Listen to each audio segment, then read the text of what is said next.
नमस्कार, मैं हूं गिरिजेश वशिष्ठ। आप देख रहे हैं knocking-news.com का यूट्यूब संस्करण।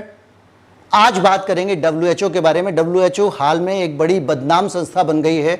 अगर आप सोशल मीडिया को देखें तो आपके दिमाग में ये लगेगा कि जो इटालियन माफिया है वो शायद सेफ है, WHO ज़्यादा खतरनाक है। कम से कम ये इमेज WHO की जो है वो सोशल मीडिया में बन गई है।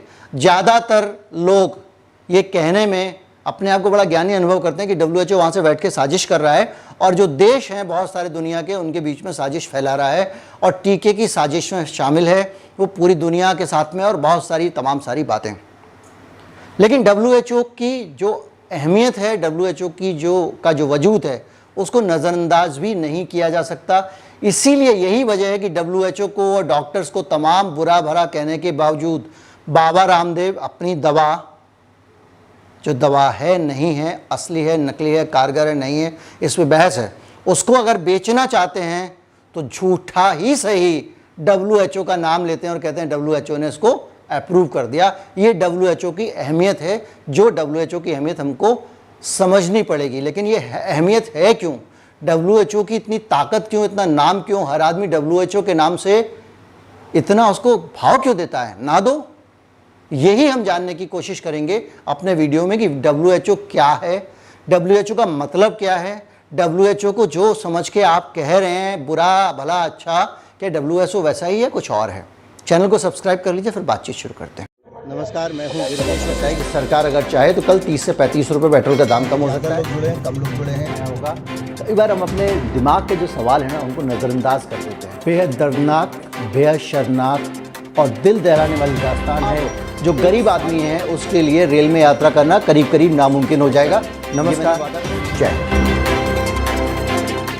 दुनिया में जब भी कहीं कोई बीमारी विपदा आती है या पूरी दुनिया में हेल्थ को लेकर कुछ पैटर्न चल रहे हैं या किसी एक गरीब देश में कुछ लोगों को इलाज की ज़रूरत है, नहीं मिल पा रही है, या भारत की लड़कियों में आयरन की डेफिशिएंसी है, उनको आयरन की गोली खिलाना ज़रूरी है, नहीं तो भविष्य की जो पीढ़ी है उस पर नुकसान उसको बहुत होगा।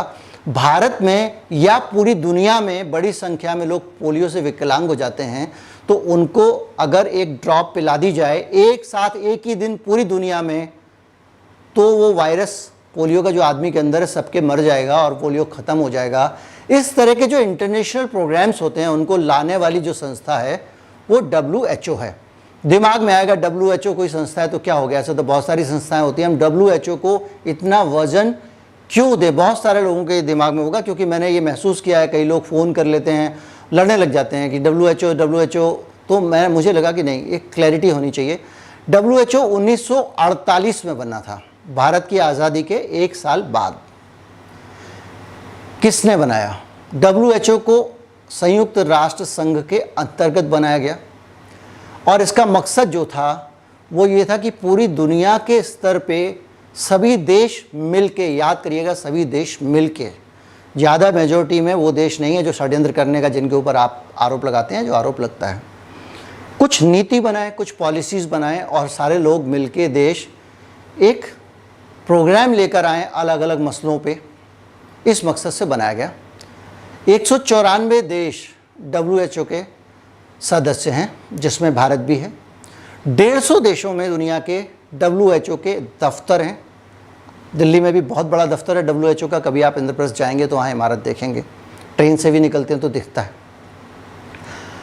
अफ्रीका से लेके और जो बहुत सारे ऐसे जो डिप्राइव देश हैं जिनमें आज भी लोगों की 20% आबादी, मैं आपको बता दूं दुनिया में ऐसी है जिसको कि हमेशा जिसका जीवन खतरे में रहता है, या तो वहाँ प्राकृतिक आपदाएं आती रहती हैं, महामारियाँ आती रहती हैं, या वहाँ पे बाढ़ सूखा पड़ता रहता है, या माइग्रेशन पॉलिटिकल रीजन से दूसरी वजहों से करते रहते हैं लोग और उनकी जान खतरे में रहती है। उनका ख्याल भी WHO ही रखता है। आप कहेंगे तो इसमें कौन सा बड़ा काम कर दिया? बड़ा काम ये कर दिया कि 1967 में WHO एक प्रोग्राम लेके आया जिसमें लाखों लोग मर जाते थे, करीब 15 लाख लोग मर चुके थे उसमें। वो प्रोग्राम था चेचक के खिलाफ एक व्यापक टीकाकरण किया जो WHO ने, और 1977 आते आते टीका समाप्त हो गया। इस बीमारी के 65% मरीज हमारे देश में होते थे। हम सब ने अपने जीवन में, जिनकी थोड़ी उम्र हो गई है, कभी ना कभी किसी न किसी चेचक के मरीज को देखा है स्मॉल पॉक्स के। आज वो बीमारी नहीं है, धरती से खत्म हो गई है। तो किस लिए हो गई है? क्योंकि WHO जैसी कोई संस्था है। अब आप कहेंगे जो भी संस्था हो, लेकिन ऐसी संस्था का हम क्या करें, वो तो कुछ भी फैसला ले लेती है, वो तो चाइना के हाथ में खेल जाती है। ऐसा आ रहा है चाइना के हाथ में खेल गई, डॉक्टर फाउची के हाथ में खेल गई। WHO कोई व्यक्ति नहीं है जिसको आप आराम से मैनेज कर लेंगे। इन 196 लोगों के, इन 196 देशों के तीन हेल्थ के एक्सपर्ट, ये नहीं है कि नेताजी ने जो है अपना साला भेज दिया कि जाओ भैया BCCI के चेयरमैन बन जाओ, तुम बड़े आदमी के बेटे हो। एक्सपर्ट, हेल्थ के एक्सपर्ट।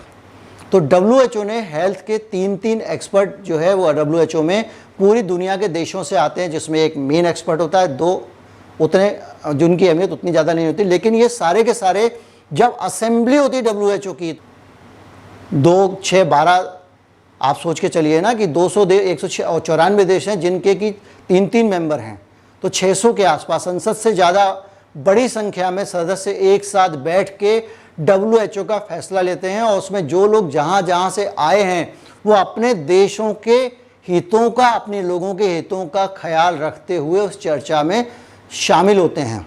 किसी एक देश के पॉलिटिशियन हो आप खरीद सकते हो, किसी दूसरे के हो आप डरा सकते हो, लेकिन उस संस्था के जो फैसले होते हैं वो इतने कच्चे फैसले नहीं हो सकते। एक दवा के ऊपर भी अगर वो फैसला लेते हैं, जैसे कि उन्होंने रेमडेसिविर का उपयोग जो है ये बताया कि कोविड में काम नहीं करती है, तो उसके लिए भी एक बड़ा सॉलिडेरिटी ट्रायल हुआ। आप गूगल करिएगा सॉलिडेरिटी ट्रायल क्या है, कितने हजार लोगों के ऊपर वो दवा अलग अलग देशों में, कितने अस्पतालों में ट्राई की गई। तब ये फैसला लिया गया कि भाई रेमडेसिविर से कोरोना ठीक नहीं होता। तो ये जो चीज़ें हैं ये सारी की सारी WHO का ये मैकेनिज्म है, ये सिस्टम है। WHO का रोल उन देशों में है जिन लोगों के पास जो हेल्थ डिप्राइव्ड कंट्री हैं। WHO का रोल पूरी दुनिया में अलग अलग तरह के प्रोग्राम्स में, आप एक बार जान लिए, जो गांव-गांव में टीकाकरण होता है और जो उस तरह के अभियान जितने भारत में चलते रहते हैं, यूनिसेफ के बहुत सारे ड्राइव चलते रहते हैं, इनमें कहीं ना कहीं WHO का रोल ज़रूर होता है। ऐसा नहीं है कि ये जो गाँव में आपका जो आप जाओ जंगल में जाके भी आप कहीं पे हेल्थ सेंटर मिल जाता है, कुछ मिल जाता है, तो उसके जो ब्लूप्रिंट आते हैं और कई बार पैसा भी आता है, वो WHO मदद करता है ऐसे देशों की जो आगे बढ़ते हैं और इस तरह की संस्थाओं की। इसलिए WHO जो है उसको लेके एक किसी इस तरह की धारणा नहीं बनानी चाहिए कि वो एक ऐसी संस्था है जो किसी के हाथ में खेल सकती है, या किसी ताकत की इतनी हैसियत है कि WHO जैसी संस्था को उंगलियों पे नचाएगा। लेकिन कुछ चीज़ें हैं जिस पे WHO को भी सोचना चाहिए। Bill and Melinda Gates foundation, ये एक प्राइवेट ट्रस्ट है जो वो दावा करते हैं अगर वो ईमानदारी से बहुत अच्छा काम कर रहे हैं, उसके बावजूद WHO जैसी संस्था को उनसे पैसे नहीं लेना चाहिए, उनकी फंडिंग नहीं लेनी चाहिए। इसलिए नहीं लेना चाहिए कि 194 देश मिलके अगर अपने नागरिकों के स्वास्थ्य का काम, उसकी भलाई का काम चंदा लेके कर रहे हैं तो उनको शर्म आनी चाहिए। मान के लिए चलिए कि इस तरह के जो लोग होते हैं, जो धन्ना सेठ होते हैं, वो लोग जहाँ भी पैसा इन्वेस्ट करते हैं वो अपने हित देखते हैं। भले ही वो बात आपकी मानने के लिए आपको ना कहें, लेकिन वो देखेंगे कि आप उस रास्ते पे जा रहे हो जिससे उनका भला हो सकता है, तो आपको कहेंगे धक्का लगा दो, इसको मदद कर दो।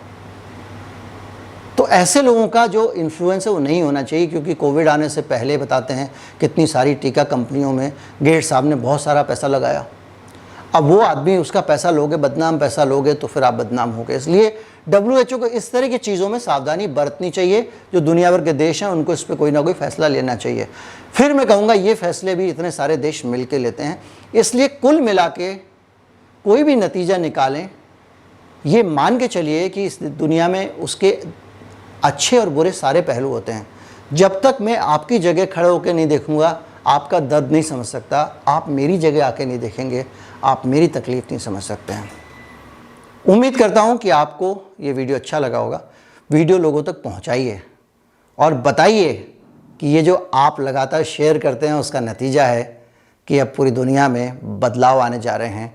आज का बदलाव मैं आपको बता ही चुका हूं कि भारत सरकार शायद मेरे गिरिजेश वशिष्ठ वाले चैनल पे पूरा ये वीडियो पड़ा हुआ है।